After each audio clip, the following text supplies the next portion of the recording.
Supporters of West Papuan independence say at least 7 people have been killed and several injured in another outbreak of violence in the Indonesian province. They say Indonesian security forces opened fire on a high school demonstration in the town of Wamena. Violence has also erupted in the Papuan capital Jayapura, where 4 people, including an Indonesian officer, were reportedly killed following an anti-racism, pro-independence rally.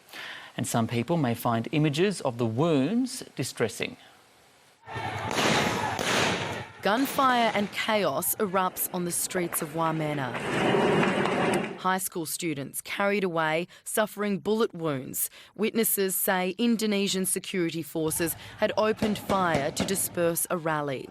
SBS has been supplied these pictures from activists but has been unable to confirm their authenticity. Military forces already shot dead 3 people, and we have been confirmed from hospital in Wamena that 3 people dead and 17 people injured in Wamena today.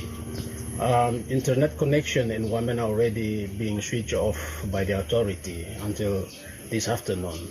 Earlier, hundreds of students had been marching for an independence referendum and against racism after accusing a teacher of a racial slur.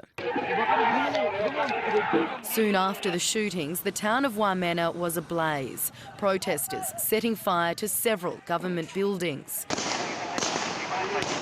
Further bloodshed also in the Papuan capital, Jayapura, following a demonstration of Papuan University students. Sources have told SBS that 26-year-old Otinus Lockberry was shot in the arm and chest. He died shortly after.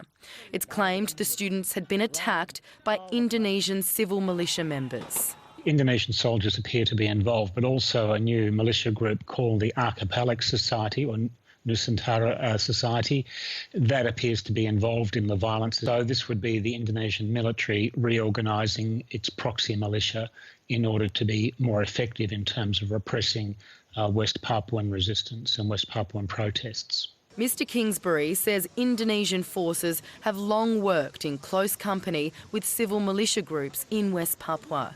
The militias are organised by the Indonesian military essentially as an auxiliary force, so the Indonesian military can engage in violent activities but not be seen to be engaging.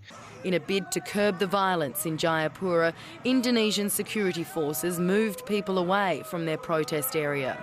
Images soon emerged of officers standing over the students who had been forced to lay face down. Many of the students had reportedly returned to Papua from other parts of Indonesia because of safety fears. Amid the escalating violence, West Papuans have repeated their calls for an urgent UN visit to the region. It's a very critical time at this point where this visit needs to be done sooner than later.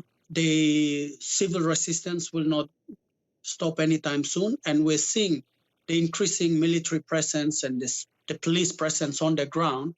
It demonstrates that this visit is more important than ever. The Indonesian president has reportedly gathered a number of his ministers to discuss the latest political and security issues in a closed meeting at the presidential palace this afternoon. Virginia Langeberg, SBS World News.